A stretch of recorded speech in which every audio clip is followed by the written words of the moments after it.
After a cancer diagnosis, the focus is understandably on monitoring the spread and resurgence of the cancer, but patients often also want to know what additional steps they themselves can take to support their body's fight.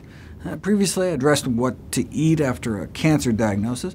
What about eating nothing at all? Fasting is purported to ameliorate cancers, but to support such claims, they cite studies like this on castrated mice. That's because there are no human studies of efficacy, though there are a few case reports. For example, water-only fasting and exclusively plant foods diet in the management of follicular lymphoma. Traditional chemotherapy has been the mainstay of treatment for follicular lymphoma, but in the majority of patients, the cancer surges back within a few years, and the chemo is associated with immediate and enduring toxicities, including secondary malignancies, meaning new cancers caused by the chemo drugs themselves, raising the question of whether chemotherapy should be abandoned for the disease. OK, so anyway, 42-year-old woman presented to her primary care provider with a palpable mass in her groin and was immediately sent for a CT scan. Surgical biopsy confirmed the diagnosis of a low-grade follicular lymphoma. They then found involvement in the lymph nodes in her armpit, which would make it a stage 3, meaning spread throughout the body. Because it didn't appear to be aggressive, she was just advised to follow up every 3 months to monitor its spread, but she didn't want to just sit around, so she contacted the True North Health Center in California to explore medically supervised water-only fasting. She'd never smoked tobacco, but she had consumed the standard American diet, so they started her on a whole food plant foods diet free of added salt, oil, and sugar. Then she did 21 days on water only, before transitioning back to a diet of minimally processed plant foods, including fresh raw fruits and vegetables, steamed and baked vegetables, whole grains, and legumes, and about an ounce a day of nuts and seeds. OK, so what happened? On physical exam, her cancerous lymph nodes seemed to be shrinking, and indeed, on CT scan, her enlarged nodes shrunk up to 90%, and no longer seemed to be active before and after. What could it have been? I mean, she did lose weight, about 20 pounds, but follicular lymphoma does not appear to be associated with obesity, nor does BMI appear to affect clinical outcomes. It's possible the plant-based diet alone helped. Follicular lymphoma is the second most common type of non-Hodgkin's lymphoma, which itself is the most common type of blood cancer in adults. Higher intakes of dietary fiber, whole grains, and several fruits and vegetables are reported to reduce the risk of non-Hodgkin's lymphoma, whereas animal-derived proteins and fat in meat and dairy may increase it. A dietary pattern high in meats, fats, and sweets was associated with 3 times the risk of follicular lymphoma, or just the fat and meat associated with up to 5-fold higher risk. But why? The thought that foods of animal origin may increase the risk of blood cancers originated from the frequent finding of an increased incidence among people who are occupationally exposed to animals and meats, like livestock and poultry farmers, butchers, and slaughterhouse workers.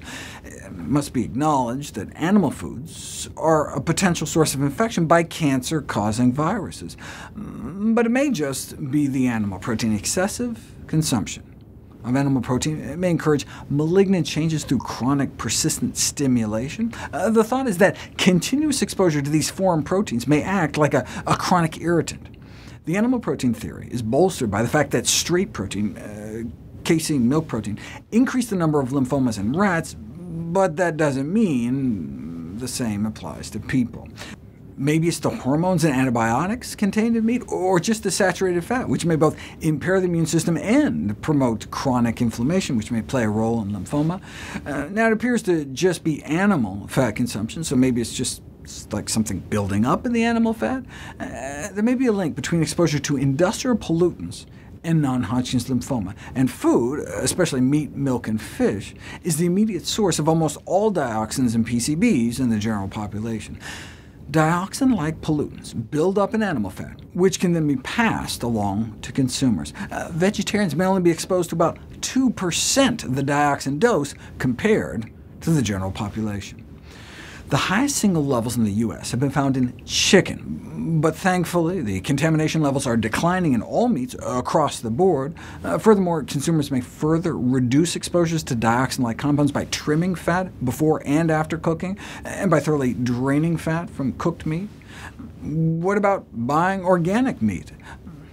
Title kind of gives it all away. But when it comes to carcinogenic contaminants, the difference between organically and conventionally produced meats were surprisingly minimal, exceeding the maximum limits regardless of what kind of meat we buy. Strikingly, not only does the consumption of organically produced meat not diminish the carcinogenic risk, but for some meat it appeared even worse. What can decrease your exposure to fat-soluble pesticides is fiber, and then our good gut flora can turn fiber into butyrate, which is absorbed back in our body from the colon and acts as a tumor suppressor, demonstrated in more than 100 published studies, including protecting against lymphoma.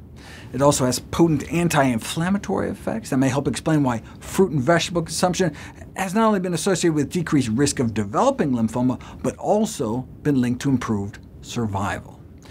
Maybe it's all the antioxidants in plant foods, which appear protective when it comes to follicular lymphoma, but not necessarily when in supplement form. Vitamin C intake from foods, for example, may be protective, but not from supplements. So maybe the reason the lymphomas and cancers of the bone marrow tissues are significantly lower in vegetarians and vegans is not just because of what they're avoiding, but all the goodies that they're getting more of. The phytochemicals and antioxidants in fruits and vegetables may inhibit tumor progression via a variety of mechanisms beyond just the potential adverse effects of meat. So, given the link between fruit and vegetable intake and lymphoma survival, maybe a lymphoma diagnosis can be an important, teachable moment to improve diet in patients. That certainly seemed to be the case here. At her 6- and 9-month follow-up, she reported strict compliance with her whole food plant-based diet, and her lymph nodes remained unpalpable. OK, but this was published 2015. How's she doing now? We'll find out next.